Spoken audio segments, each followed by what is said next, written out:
Assalamualaikum warahmatullahi wabarakatuh.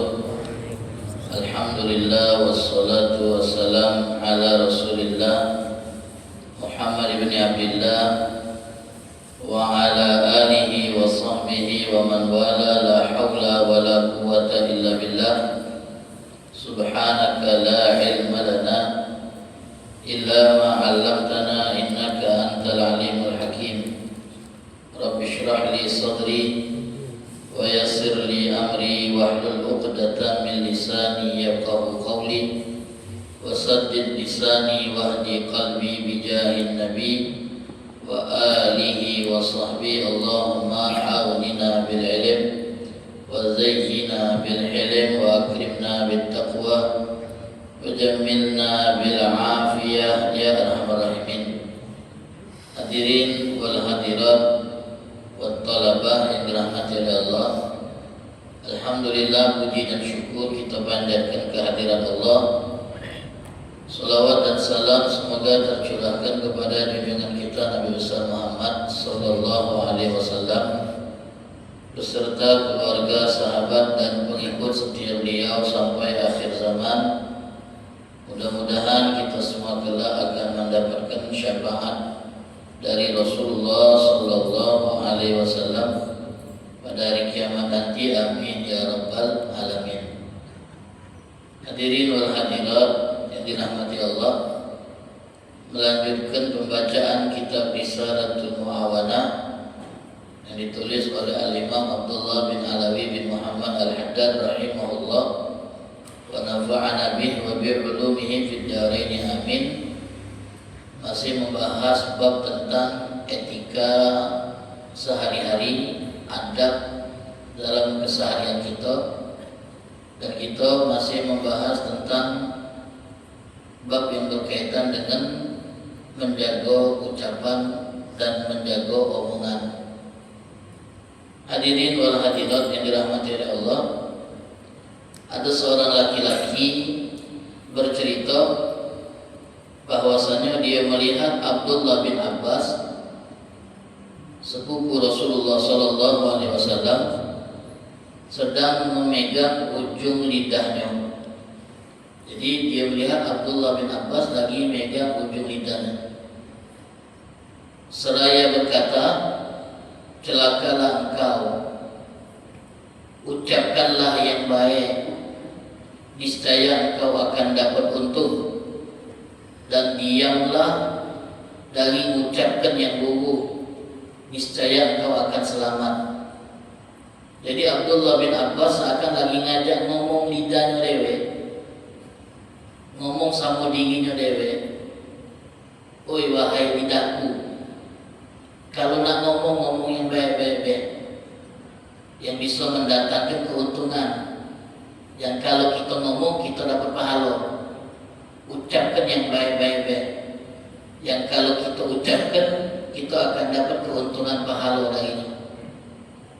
Wasbut anisyar, tahan dan diam dari mengucapkan yang buruk-buruk, niscaya kau akan selamat dari malapetaka." Kemudian hadirin wal hadirat, laki-laki yang melihat itu bertanya kepada Abdullah bin Abbas, "Wahai Ibnu Abbas, mengapa aku melihatmu memegang ujung lidahmu kemudian mengucapkan kalimat yang tadi kita sebutkan?" Lalu Abdullah bin Abbas menjawab, "Telah sampai kepadaku sebuah riwayat bahwasanya seorang hamba pada hari kiamat tidak akan lebih marah pada anggota tubuhnya melebihi marahnya dia dengan lisannya." Anggota tubuh kita ini, Bapak Ibu, penyumbang dosa, yang dengan dosa kita jadi celaka. Mata buat dosa, tangan buat dosa, kaki buat dosa. Tapi penyumbang dosa terbesar manusia adalah lidah. Lisan itu penyumbang dosa paling besar. Makanya kata Abdullah bin Abbas, pada hari kiamat nanti Manusia itu tidak akan lebih marah dengan anggota tubuhnya melebihi marahnya dia dengan lisannya. Karena lisan ini penyumbang dosa yang paling banyak. Lalu kata Abdullah bin Abbas, oleh sebab itulah aku berkata demikian untuk ingatkan diri aku. Kalau nak ngomong, ingat-ingat.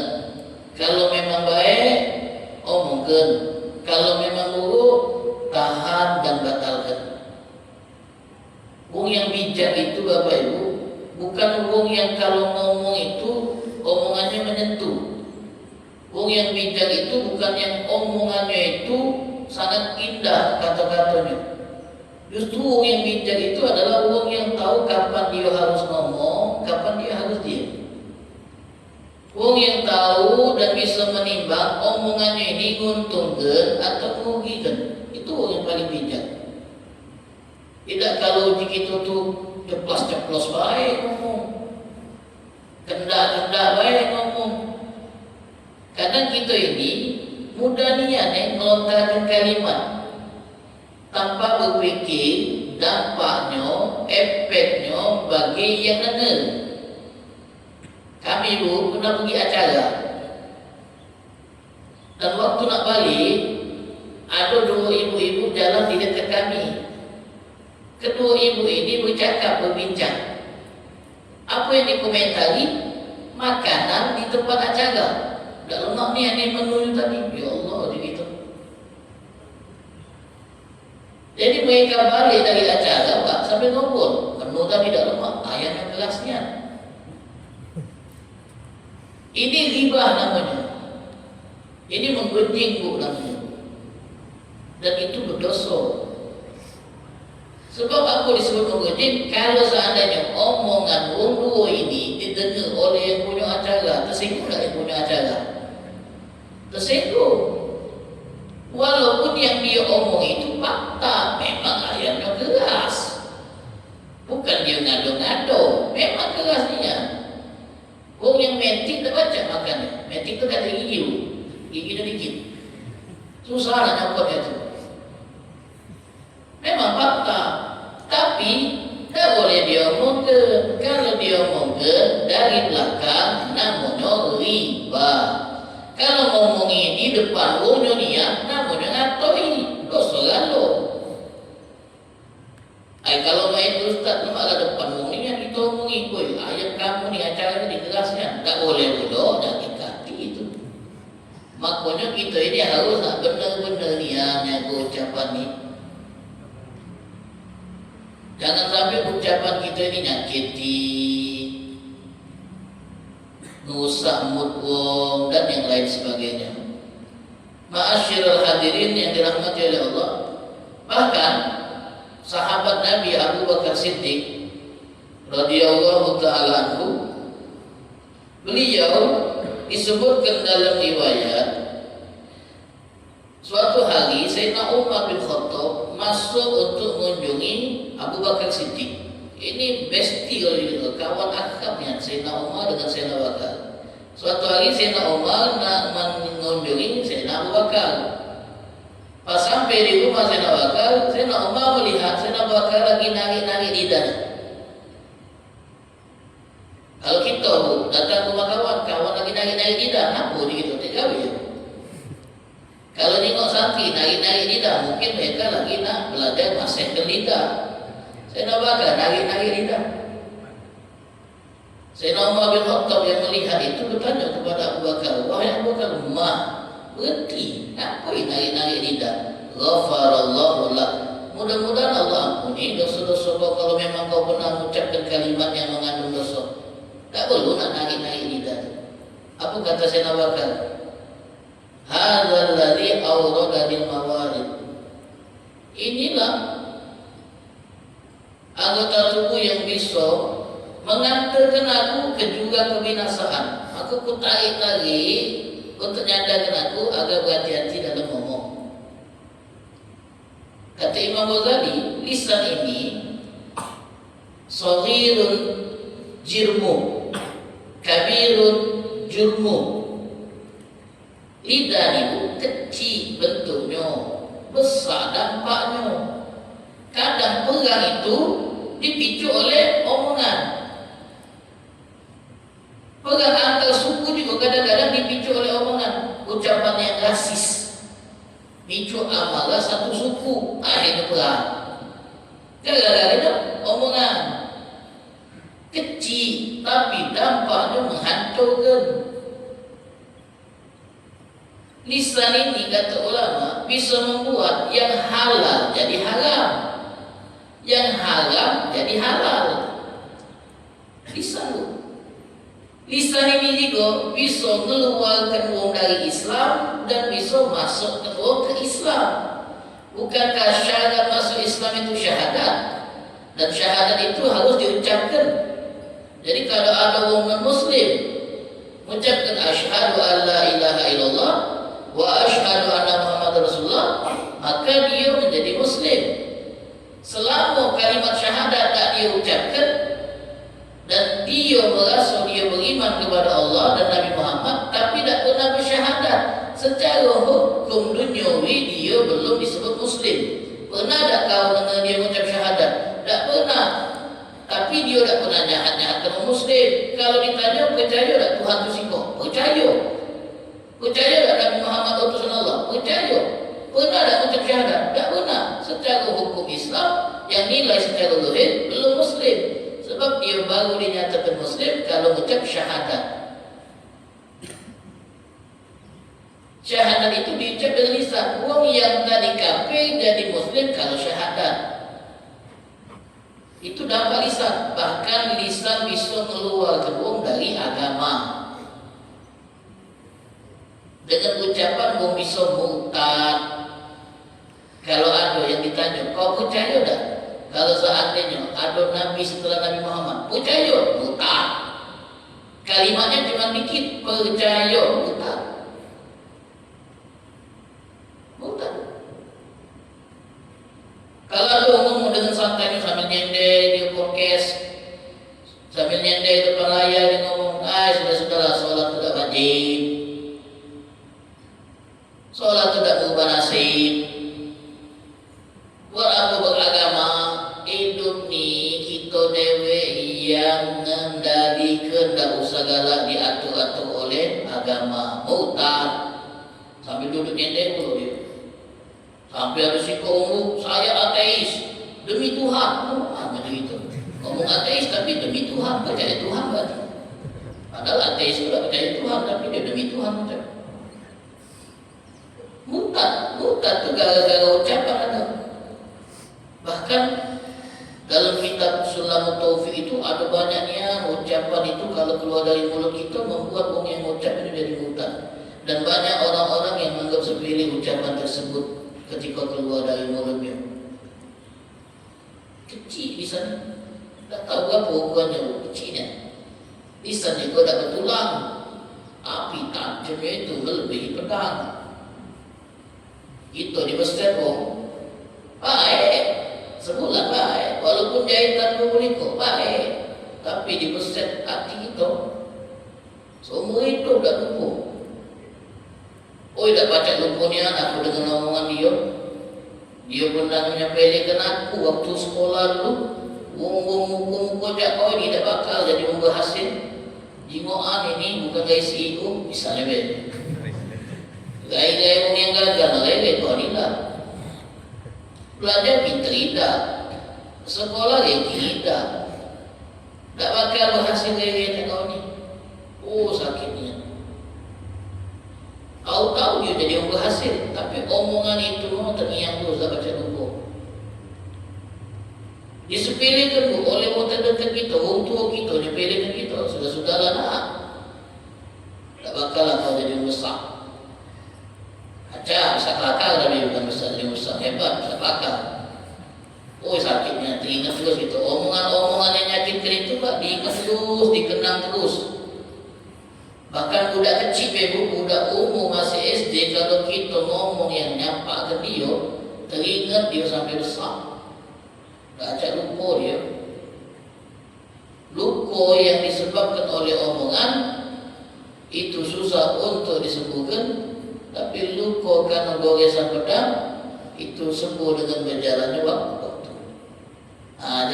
lisan. Kecil tapi dampaknya dah dahsyat. Lisan bisa menghalalkan yang tadi haram. Contoh, perempuan haram kalau dia bukan mahram untuk disentuh dan diajak berduaan haram. Tapi setelah qabil tu tazwijah, aku terima nikahnya dengan mahal tersebut, halal sudah diajak berduaan. Apa yang menyebabkan perempuan tadi halal? Jawaban qabil tu. Kalau ini belum terucap di akad, haram perempuan tadi untuk disentuh, apalagi diajak untuk jalan, haram. Tapi setelah ucapan qabil tu, keramat yang omongan qabil tu itu bacaan halal kena haram. Baiklah. Yang tadi disentuh berdosa, diawasi berdosa. Setelah qabil tu halal kalau berpahala. Yang menyebabkan dia halal omongan qabil tu, ucapan. Kalau tak terucap dah halal. Dan ucapan ini bisa mengharamkan yang halal. Yang tadi halal jadi haram. Istrinya ditalaknya, dia ngomong sama istri, ku talak kau. Tadi halal dia jadi haram. Talak itu ucapan itu, mutus hubungan yang halal menjadi haram. Lisan kalau itu, maka hebatnya memang dampak lisan itu bagi kehidupan kita. Oleh sebab itu di sini Imam Haddad menyatakan, hati-hatilah kita dengan efek yang ditimbulkan oleh omongan kita. Jago-jago omongan kita. Kata beliau, tafakkar fima taqul qabla an taqul. Fikirkan apa yang nak kau ucapkan sebelum dia terucap. Karena ada hal kalau sudah keluar dah baca kita tarik lagi. Omongan ini kalau sudah betul dari mulut dah baca kita tarik. Paling tidak kalau lama tu kita baca minta maaf. Kalau nabi itu dah baca lagi. Saya bulan minta maaf atas ucapan yang telah menyinggung perasaan. Cuba waktu nak ngomong tu fikirkan dulu dampaknya. Ada pesan bagusnya dari Nabi Pak kepada sahabat. Nabi pernah pesan, santri juga. Nabi pernah pesan kepada salah satu sahabatnya. Kata Nabi, iyyaka wa ma yu'tadharu minhu. Hendaklah engkau berhati-hati dengan perbuatan yang akhirnya akan buat kau minta maaf. Kalau nak ngomong, fikirkan dulu. Kira-kira pas kalau lah dia omongkan, bakal minta maaf apa tidak? Kalau memang bakal minta maaf salah terucap, jangan diucapkan. Simple. Makanya wong bijak tadi di kami tadi apa?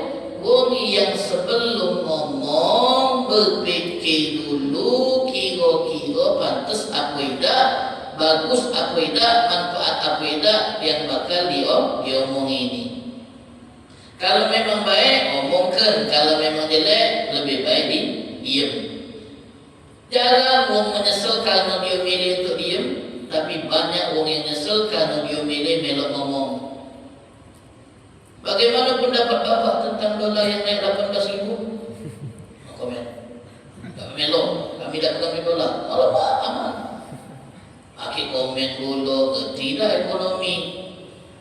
Dia kalau tak ngerti. Kalau memang kita ngasih komentar kita manfaat, komentar. Kalau kata manfaat, modal cewek itu tidak salah. Kita tidak akan ditanya karena diam itu. Apa kau diam be? Tidak ditanya. Tapi kita akan ditanya kalau kita melok komentar. Kenapa melok komentar? Ditanya. Nah kalau ditanya, kita gugup. Aku ditanya, kenapa kau melok komentar? Ya melok be, boleh komentar kalau ada yang beda. Nah, kalau kita diam justru lebih selamat. Kecuali kalau kita diam saat kezaliman ada di depan kita diam nonton. Nah baru. Apa kau diam apa kau tak melah, apa kau tak batu, baru dosa diam begitu. Jadi ma'asyiral hadirin, nah di antara dosa yang ditimbulkan oleh lisan kita, yang di sini diingatkan oleh Imam Haddad adalah wa iyyaka wal ghibatu wan namimatu wal ikrar minan mizah. 3 hal yang beliau sebutkan di dalam kitab ini. Hati-hati dari yang namanya ghibah. Ghibah itu dosa yang paling umum kita lakukan. Ibu-ibu, bapak-bapak, dan para santri. Kalau seandainya tiap kali kita ngomongi wong di belakang wongnya, saldo kita berkurang secara otomatis. Taruhlah kita punya saldo kalau 100 juta, taruh ke BNI tak apa-apa aja. Punya saldo 100 juta, ibu bapak. Tiap kali kita ngomongi wong dipotong secara otomatis di saldo kita, Pak. Ada pula alat sensornya nyambung ke mulut. Kalau mulut kita ngomongi wong, langsung nyambung, saldo kita dikurangi 10.000. Sehari kita cek saldo kita yang tadi 100 juta, aku tinggal 90 ini, 10 juta hilang. Berarti berapa kali kita ngomongi wong? Besok minggu lagi, nah jadi 8.000 ini itu, kurang lagi. Artinya tiap hari kita ngomongi wong, terbukti dengan saldo kita yang hilang. Nah kira-kira nyesel tak kita kalau seandainya kita sadari setiap kali ngomongi wong saldo kita berkurang. Lama-lama baca habis. Sayang pasti gitu. Kalau mak itu gini gitu, habis baca duit di tabungan. Akhirnya kita milih diem baik. Mak mau tanggapan kau tentang bulan? Mak mau tanggapan? Iya deh gitu Pak. Takut kalau ngomong jadi riba saldo kurang. Tapi pas kita cek saldo kurang lagi dia 80. Kita lagi masih kurang juga. Ternyata kita melok 5 sama baik. Kita dah ngomongin wong tapi melok 5. Bocam terus dengar wong ngomongin wong kurang jadi 80. Jadi riba itu bukan sekedar untuk yang ngomong baik, yang nyimak, tapi dia menikmati itu juga sama dengan wong yang ngomong. Kenapa demikian? Sebab yang ngomong kalau kata yang nyimak tidak bakal ngomongin wong. Ada dia ngomong dewean. Pasti karena ada yang nyimak. Nah inilah rupa cara yang digunakan oleh sebagian salaf yang ingin melindungi dirinya dari dosa menggunjing. Dia pernah ngomong, aku berjanji tiap kali aku ngomongi wong, aku akan hukum diri aku dengan puasa. Dia pengen menghindar dari dosa menggunjing. Dan dia ngerasa bahwasanya dia tidak pacak menghindar dari dosa menggunjing kecuali kalau dia beri hukuman pada diri dia. Akhirnya dia membuat kesepakatan dengan dirinya. Tiap kali aku ngomongi wong, aku akan hukum diri aku dengan puasa. Tak tahu tiap hari puasa. Aku ngomongi wong tiap hari. Kesel juga dia. Akhirnya dia ubah hukumannya dengan apa? Tiap kali ngomongi wong, aku sedekah. Kalau saya dengan duit, akhirnya aku baca jaga mulut. Nah Pak, kalau kita sayang saldo kita berkurang setiap kali kita ngomongi wong, ketahuilah bahwasannya pahala kita dikurangi setiap kali kita ngomongi wong.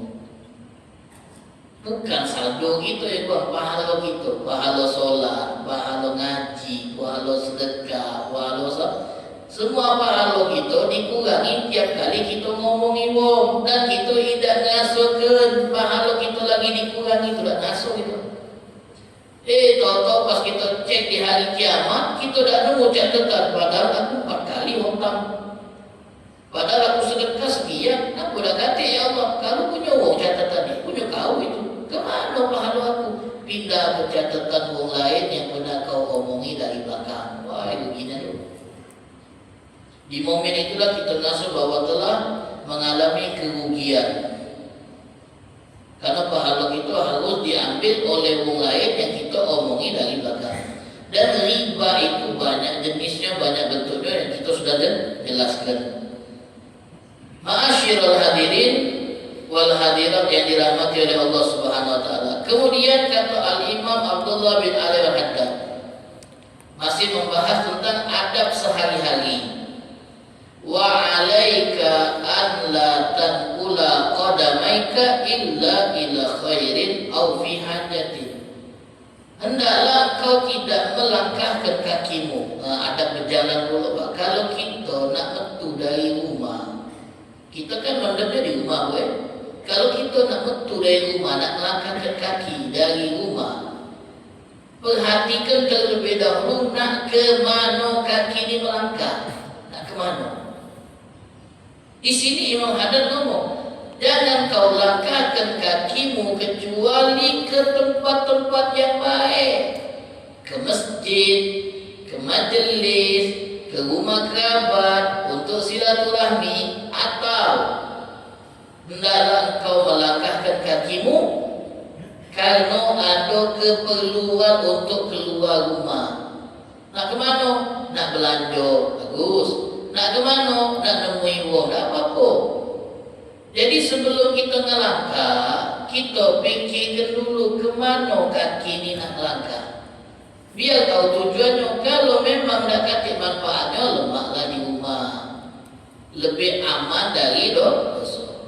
Kalau memang, nah di sini Imam Haddad teruskan, kalau memang kita nak keluar, kalau ada hajat, kalau ada kebutuhan, di sini beliau menjelaskan tentang adab berjalan. Wa idza masyaita fala tastajil. Kalau jalan saking lebih harus ini menerapkan adab ini, fala tastajil. Jangan terburu-buru, jangan lagi-lagi. Jangan terburu, santai berjalan.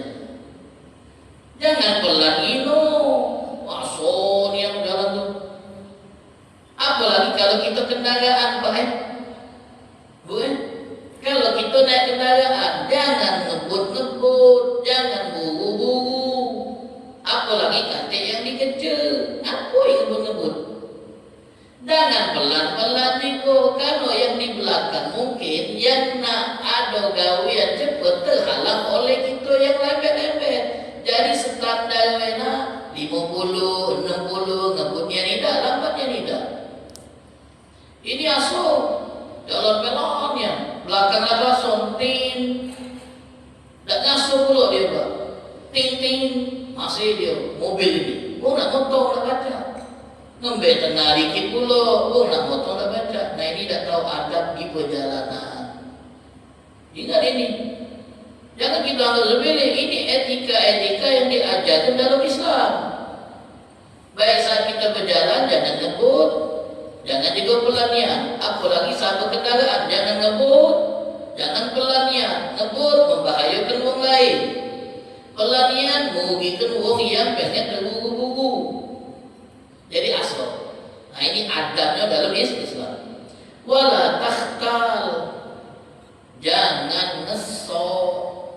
Kalau berjalan tu jangan nunjukkan sikap aku sombong. Kalau bahasa Palembang, ngesok. Turun mobil langsung ini, jadi gitu. Jalan tanam ini, ngesok ninya. Jalan tu santai-santai, jalan biasa lah. Jangan nunjukkan kalau kita ni orang sukses tu jalan ngegit-ngegit. Lenggak-lenggok, jauh hebat. Tak boleh itu. Biasa betul. Wala takhtal bi misyatik, wala tabakhtar. Tak boleh ngesok, tak boleh sombong, tak boleh berlenggok jalan-jalan. Karena orang jalannya nyombong, ngeget kalau masuk itu. Wah, cak misalnya dapat tu, wah ngonyo baik. Tak jenguk lagi orang depan-depan tu. Jalan yang kayak ini dibenci oleh Allah. Wong yang jalan nyombong, akoan, bahasa kita ni, itu jatuh di mata Allah Subhanahu wa Ta'ala. Jatuh. Ada orang kayu turun dari mobil LG, tahu mobil LG? Tak tahu kan? Turun dari mobil, belanja ke pasar, dah. Kaki-kaki dia nawar, apa ini saja? Kaki. Oh tu duduk, nanya saya di berapa bu? Kalau kita jadi penjual itu, tiba-tiba turun dari mobil mewah Alphard, nawar saya buat kelincing orang dia, berapa saya ini pakai kaki bu? Nunjuk tu, ini kita sedap. Sombongnya. Oh kita paling tak baca di kain tu kan? Ibu-ibu biar kalau macam itu. Ada sombong ibu loh biar lagi. Turun, adab di perjalanan. Kalau kita nak nanyo sama di mobil kita turun, tak ada. Duduk di setir, buka kacau lah situ. Pak, jalan ini di mana? Ada itu tuh. Wong nilai kita. Minta maaf Pak. Nanyo, jalan Basuki Rahmat di mana? Lemah tu, nyawa dia juga lemah. Kita pun kalau dipulang ke itu ngasih tahu apa kita punanya kita turun mobil tu. Ini muka kacau ya dia. Jadi pulau ini kita. Salah kan dia bu, tunjukkan aset dia biarlah asal dia itu. Hati ada. Apalagi yang nanya muda dulu, kita tua gitu. Tunjukkan aset tu biar dia salah atau kamu muli biar jadi. Beradab kita juga ada. Islam ada keadab. Santri-santri belajar adab. Harus lebih, karena kita dinilai dari adab. Turun, nanya benar-benar, sopan-sopan. Jadi waktu Islam ini kita terbuka. Boleh tak boleh ini? Nanya, dari mana asalnya? Tapi kalau kita ada adab, langsung buruk penilaian kita di mana. Kemudian, wala tukri ayyumsha amamak. Ini ciri orang sombong dulu. Maka kalau ada yang jalan nului dia, maka Ustaz, ada santri yang nului, boleh tak boleh. Guru, kita yang tua, ada anak muda, nak cepat memang, nului kita, jalan depan kita. Kita, kalau untuk kita ini, kalau untuk budak itu mungkin tak beretika oleh orang tua. Tapi kalau untuk kita sebagai orang tua yang dinulai, jangan marah. Jangan ngasuh tak dihormati. Sebab kalau kita ngasuh tak dihormati, berarti ada benih sombong. Biarlah, maklum bebek, mungkin dia terburu-buru. Sampai ada orang yang arogan itu, baik, orang arogan itu, ngasuh diri itu hebat besar. Kalau dipotong kendaraannya dengan cara yang bagus, dipotong. Kalau kita nak duluan, marah. Dipotong. Pernah terjadi Pak, kawan kami pernah cerita. Jadi waktu dia nak pergi acara sama gurunya, dia nyopir, nuli mobil. Didului, marah dia didului. Dikejarnya, dipotongnya, disetopnya. Langsung maki-maki dia. Arogan itu. Kadang tambah nunjukkan kalau dia itu sombong dan arogan, dia ngomongnya ini, kau tak tahu apa siapa aku? Jawablah tahu. Itu apa tahu kan? Itu tanya, kau tahu tak siapa? Tahu. Siapa aku tahu tak? Tahu. Kau tu orang yang bakal jadi bangke yang busuk. Langsung gocok begitu. Contoh itu. Arogan. Jangan cari cepulah. Sombong Pak. Dilului tak boleh. Padahal kita nului lah dipaksa. Karena kita juga, hebat ni yang. Dan juga jangan senang kalau ada orang yang nuntut kita. Ngasuh kita ini dimuliakan sampai ada nuntut di belakang. Nak mana kamu di meja-meja? Tak, jalan belakang bela. Tak lemak kami depan. Ya, depan. Kalau kamu cepat-cepat depan lah.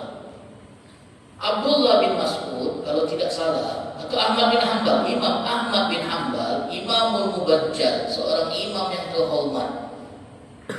Beliau nak balik ke rumah, belakangnya santri ni loh. Bongbong yang hadir di majlis beliau, jalan belakang beliau. Noleh beliau, ngapui kamu? Tak ngapu. Punya hajat aku, jangan disampaikan sama aku. Tak kata, kami senang jalan di belakang kau. Jangan, kata beliau. Kalau kamu jalan di belakang aku, kamu terasa terhina dan aku minta sebangku. Sama-sama mungkin itu. Kalau memang nak cepat jalan ada depan, tak sama jalan belakang aku. Dulu ini. Iya kita santri dididik memang untuk beradab dengan guru, dengan orang tua. Tapi kita juga harus tahu menempatkan diri. Jangan sampai kita ngasuh, santri harus main itu sama kita. Mutua juga, muda harus main itu sama kita. Takut sombong gitu. Kalau kata ada lalu dulu, tak usah tunggu belakang kami. Jangan lalu sampai semua itu nih maaf. Jadi jangan senang kalau ada orang yang jalan begini gitu. Oh, berarti mereka tu takut sama kita, hormat sama kita, belakang kita. Tidak. Kalau itu akhlak orang-orang yang sombong. Kalau berjalan jangan banyak toleh, fokus be. Ada berjalan. Apalagi kalau kita bawa kendaraan, jangan banyak toleh. Noleh belakang gulung. Kalau noleh kanan kiri masih penting. Ini makin belakang, jangan do bakso tadi. Bergabung lagi. Kalau kita nggak mobil, jangan banyak toleh. Fokus be dengan jalan. Kalau kita jalan kaki, jangan banyak toleh. Jangan celingak-celingu. Kemudian wala takib fi tariqika di mujarrad dulu. Jangan berhenti ketika jalan hanya karena kepo nak tahu. Kita ni kalau tengok ada kumur nak tahu.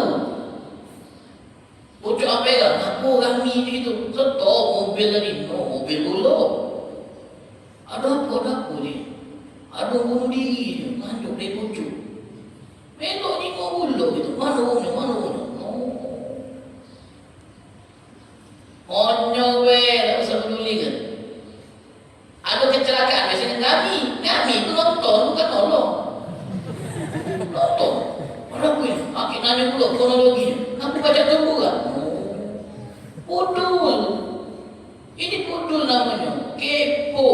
Kalau nolong turun. Kalau cuma pengen tahu lanjut.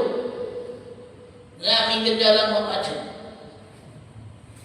Kadang kita cuma pengen tahu.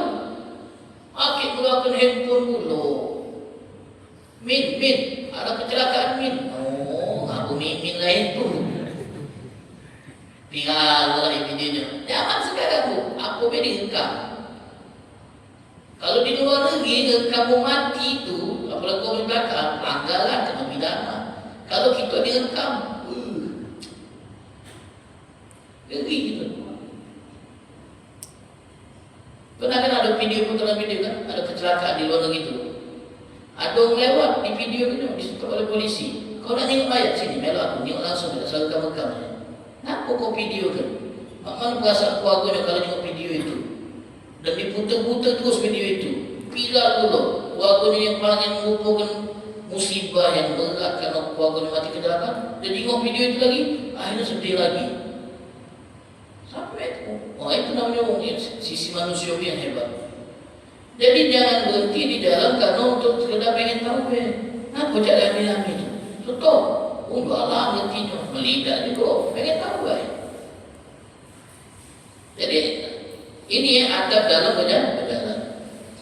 Wa kana alaihi salatu wasallam. Nabi kita Muhammad Pak, kalau berjalan Bu, itu yataqalla itu jalan Nabi itu cepat, tapi tidak terburu-buru.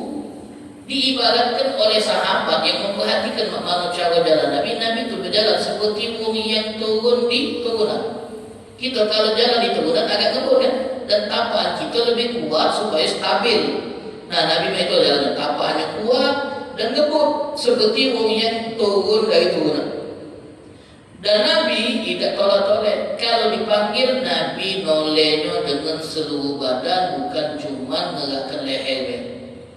Wahai Muhammad, noleh Nabi. Ya Rasulullah, noleh. Apalagi kalau sana yang manggil belakang, Nabi putar balik.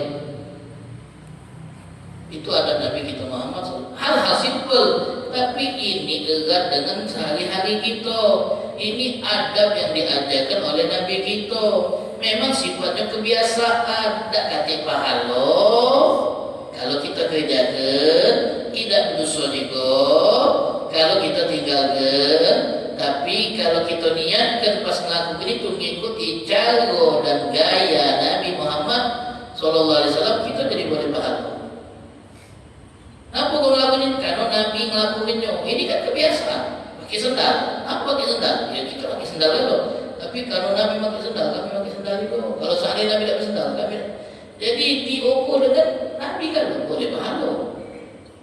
Boleh pahala. Jadi seperti itu. InsyaAllah mudah-mudahan Allah Subhanahu Wa Taala berkahi kita dan mudah-mudahan Allah hiasi hidup kita dengan sunnah-sunnah Nabi Muhammad Sallallahu Alaihi Wasallam. InsyaAllah pada minggu yang akan datang kita akan masuk ke adab-adab ketika kita duduk, adab-adab ketika kita berada di majlis seperti ini. Apa adabnya? Etikanya apa? Ini penting. penting juga ya. Adab saat kita duduk, terutama duduk di acara, duduk di pengajian, duduk di masjid dan duduk di perkumpulan. Wallahu ta'ala a'lam bis-shawab. Bismillahirrahmanirrahim. Rabbana atarafna bi annana qatarafna wa annana asrafna ala ladha ashrafna fatub alaina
والحمد لله رب العالمين.